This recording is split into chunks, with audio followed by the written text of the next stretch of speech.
Hello, lovely friend. I am Dr. Mary Barson. And I'm Dr. Lucy Burns. We are doctors and weight management and metabolic health experts. and this is the Real Health and Weight Loss Podcast. Hello, my gorgeous friends. It's Dr. Lucy here. I am by myself this week. Many of you know that Dr. Mary's been unwell. She's well and truly on the mend, but we wanted to get this episode out ready for you for Christmas. So I thought I'll just do a solo performance. So gorgeous ones, it's called How to Stay on Track This Christmas, and I'm going through three things. And the three things are: why should you stay on track? Do you even need to stay on track? Why staying on track feels hard at Christmas, and then three strategies to keep you on track. So the first thing I guess I want to go through is, should you stay on track? What does staying on track actually mean? And I guess there's a couple of things to consider. So if we're looking at Christmas Day by itself, like just one day of the year, lots of people will tell you, well, one day doesn't matter. And there's some truth in that. One day makes no difference to your life, to your health, to anything that you do, if it truly is just one day. The problem I see, though, is so many people I see do, we're going to do whatever we want at Christmas.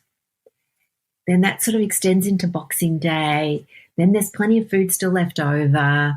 And then they go, oh, well, look, we'll just wait till New Year. New Year comes, there's still more food, there's more parties, there's more barbecues. By this stage, Fluffy is awake, your sugar cravings are back, you kind of you roll on into Australia Day, and all of a sudden it's July.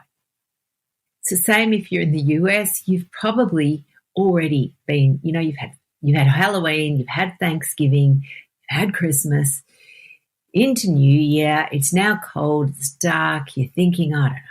And so it becomes a bit tricky.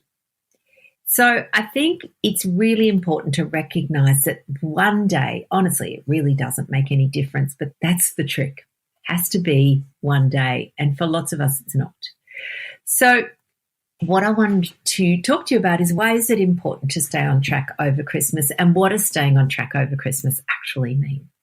So the thing that we know is that in our particularly Western world, but not just that now, developing countries as well, we are seeing the rate of insulin resistance and metabolic disease escalate like crazy to, now certain parts of the community of the world have, 90% of the population is metabolically unwell.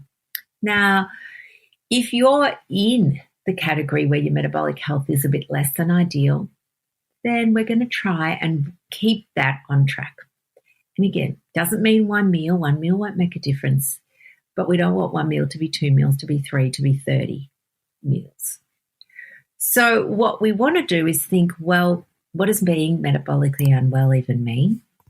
And the way we like to describe it is, it's not just the way we like to describe it, it's what metabolic, poor metabolic health entails. At its root cause is high circulating insulin levels, or insulin resistance, or hyperinsulinemia, whichever phrase you like to call it. And that's often associated again then with hypertension or high blood pressure, fatty liver disease, abdominal, so increased visceral fat around your abdomen. And what that makes us feel is sluggish, tired. We're just not thriving. We're just sort of coping with life. And left alone, that causes enormous amounts of medical complications, including type 2 diabetes and the like. So, and we've got a number of ways that we can manage this, but certainly our food nutrition is by far and away the most effective with the least amount of side effects way to manage it. It's probably the cheapest compared to spending hundreds of dollars on medications. And as I said, it's actually just returning to the way our body's designed to eat. So the tricky thing is that we know insulin resistance has multiple factors that come together to cause it, and genetics is most definitely a predisposing factor. So there are some people that can get away with eating oodles of sugar and have very little consequences. And other people find that they have to be really mindful of the amount of sugar and processed carbohydrates they consume, or their insulin resistance or type 2 diabetes, everything gets worse. So we know that, to manage insulin resistance, it's about reducing processed carbohydrates in particular. So that is sugars and starches. So processed starches include flour and sugars. So what does Christmas involve? A lot of flour and a lot of sugar. So a lot of cakes, a lot of puddings, a lot of chocolate, a lot of lollies. And tied with that is an enormous marketing campaign from those companies that produce those foods who stand to profit. So that's step one. Step two is that for many of us, those types of foods are tied in with our memories and associated feelings about Christmas and food.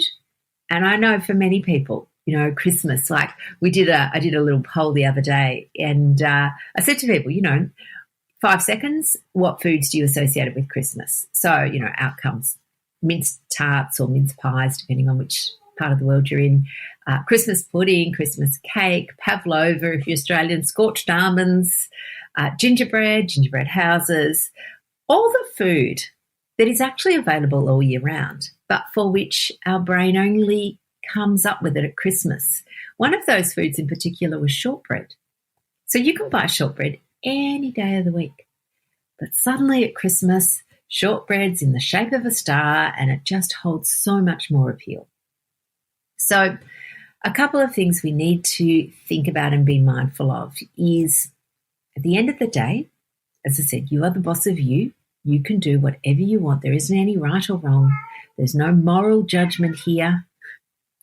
I don't know if any of you can hear my cat in the background, but she's just decided to start meowing. But anyway, I'm just going to plow on through. So you are the boss of you. You get to decide which plan you want to do. But what I want you to do is have a plan that you're happy with. And what I mean by that is a plan in which you wake up in the morning with no regrets. So some strategies that you can employ here. The first thing we need to do, there's 3 strategies I'm going to go through. The first one, step 1, have a plan. So that plan, it might be to have a day off.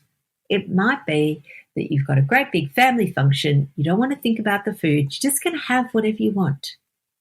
That's a perfectly reasonable plan with a couple of caveats. And the caveats are, do you know yourself well? Once you start on scorched almonds, will that wake up your cravings? And will you then want scorched almonds for the next 6 weeks?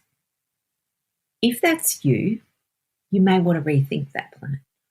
Or if that's you, you may want to then make sure following Christmas Day, you have a plan to no longer eat scorched almonds. And what I mean by that is, if scorched almonds are your thing and you decide on Christmas Day you're going to have them, well, then you're going to have to pop some kind of strategies in place so that scorched almonds just aren't in your cupboard for the next 6 months. So if someone says to you, oh, look, take this half a jar home with you because, I don't want them, you might want to go, no thanks. Or if you know that people are going to give you scorched almonds and that they're going to be then calling your name from the cupboard for the next 6 weeks, you might want to work out a plan for those. You might decide to give them away. You might decide to leave them at the place where you've gone for lunch, or if people have come to your place, you might decide to give them away. Whatever it is, the key is always knowing yourself well.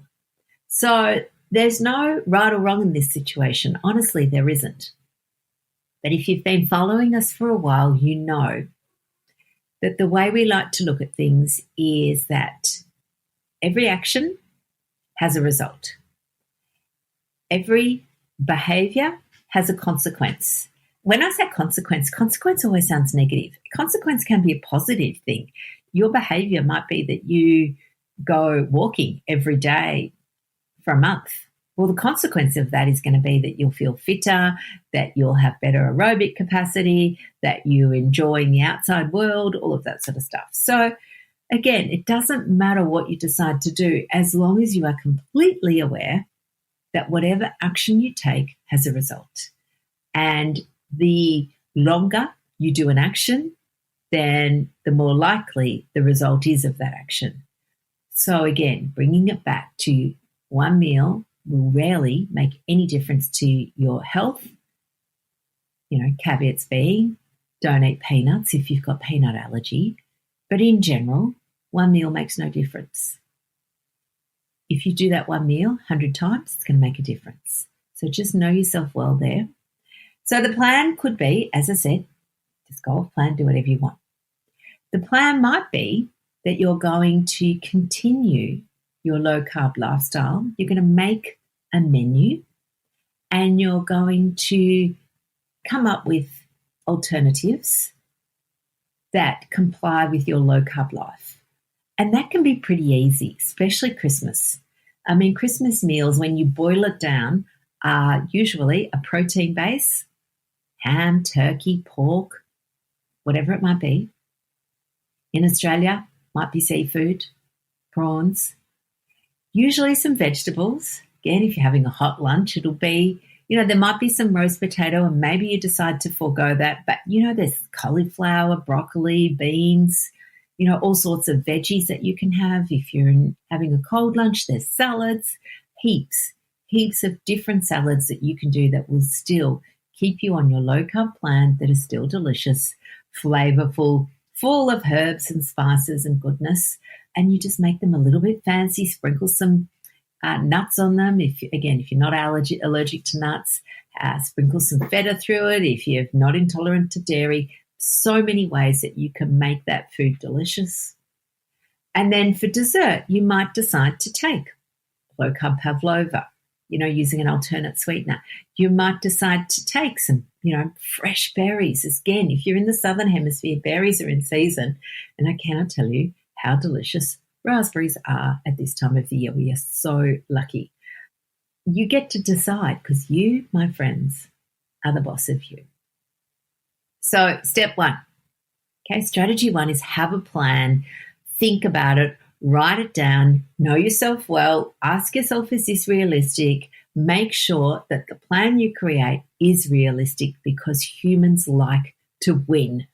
So don't make a plan that there's quite a lot of you inside in your brain going, yeah, great plan, Lucy, but you're never going to do that. Never mind, we'll forge ahead. Don't do that. That's unhelpful. Make the plan realistic. Step two, visualize your plan. So visualizing is a beautiful technique.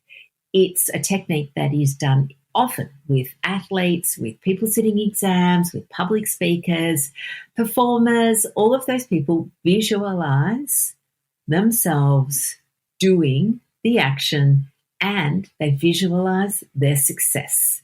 So at the end, if you're a performer, you will visualize all the clapping. If you're giving a speech, you will visualize yourself standing at the podium with your slides.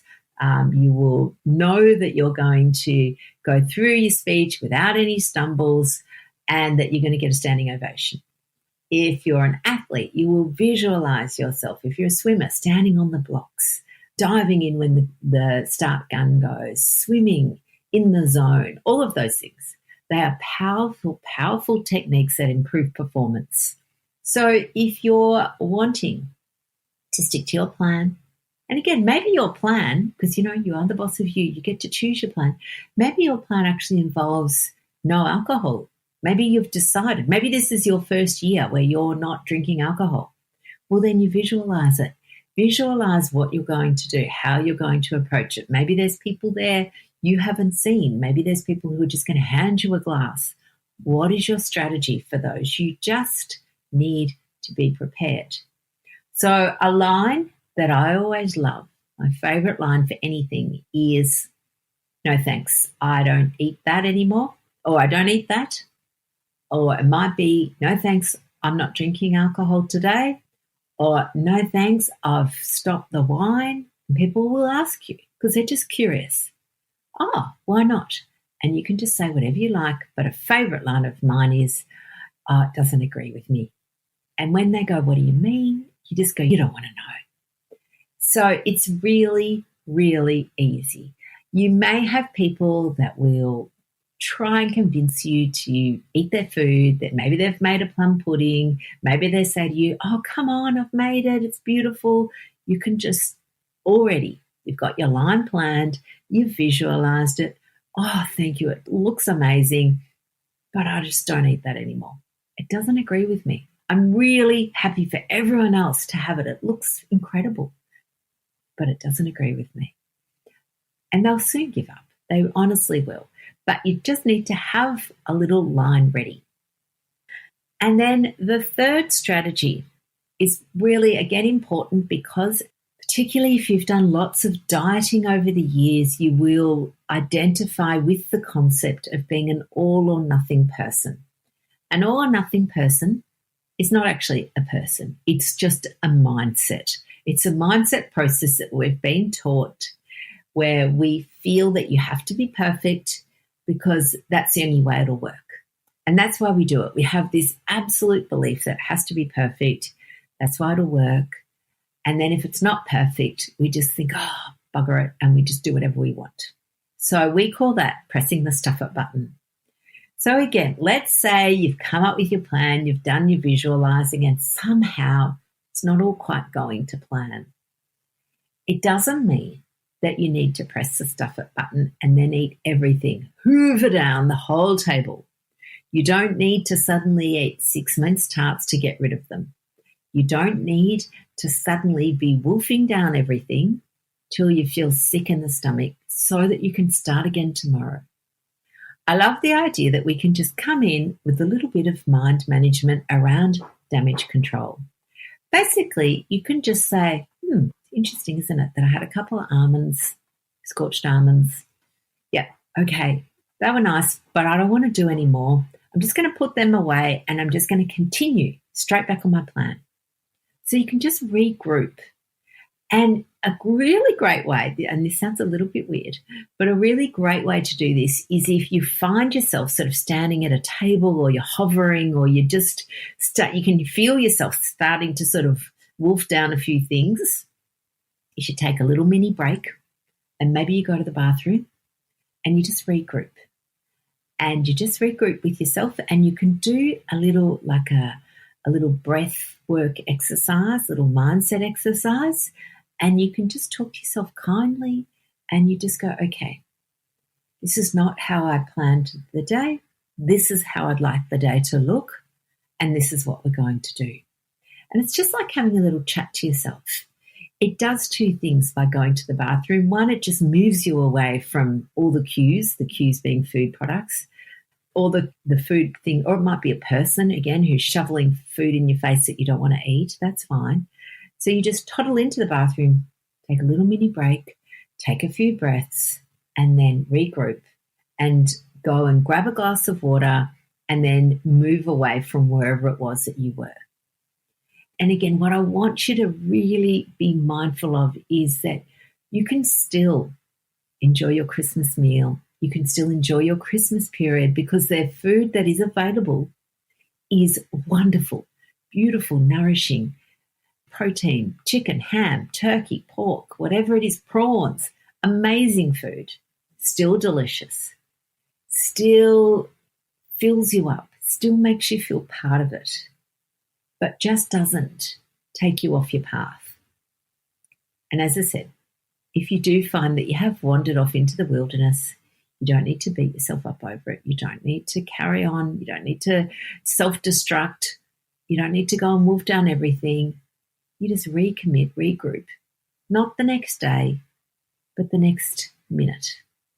And I cannot tell you, for me, that has been like the biggest revelation because I used to always go, oh, well, God, I've stuffed it now. I'll eat everything I can. And because I'm going to start again tomorrow, I'm going to be perfect tomorrow. And it just made for like a binge that day, which would make me feel sick. Then I'd wake up in the morning feeling terrible, feel a bit guilty, and then there'd be one little thing that had come past and my eyes would be on stalks and I think, oh, Oh, well, yeah, have that today and just start again tomorrow. And this would go on for weeks. It's unhelpful, unpleasant, doesn't make you feel good. So, lovelies, that's what I would love you to do. Okay, you've got your 3 strategies. You're going to make a plan. Whatever that plan is, doesn't matter. It's your plan. You're going to visualize your plan. You're going to think about it. You're going to visualize how you're going to approach people, who bring food that maybe you don't want to eat.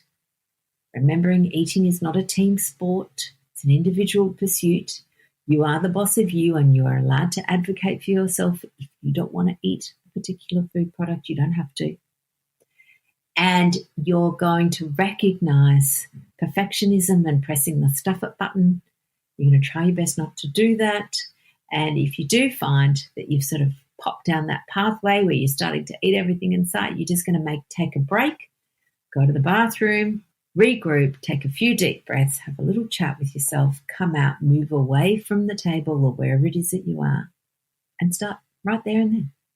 It'll be wonderful. Gorgeous ones, there is no need to fear Christmas. There is absolutely no need to fear it. It can still be fun. You can still have a great time with those simple strategies. And I wish you and your family all the very, very best. And next week, Dr. Mary has a great episode. She's interviewing one of our colleagues who's in the wellness world with some steps. I was about to say some tricks and tips, and somehow steps popped in. Some strategies on stress management. So, my lovely friends, have a wonderful, wonderful week, and I will catch up with you very soon. Ho, ho, ho! The information shared on the Real Health and Weight Loss podcast, including show notes and links, provides general information only. It is not a substitute, nor is it intended to provide individualized medical advice, diagnosis, or treatment, nor can it be construed as such. Please consult your doctor for any medical concerns.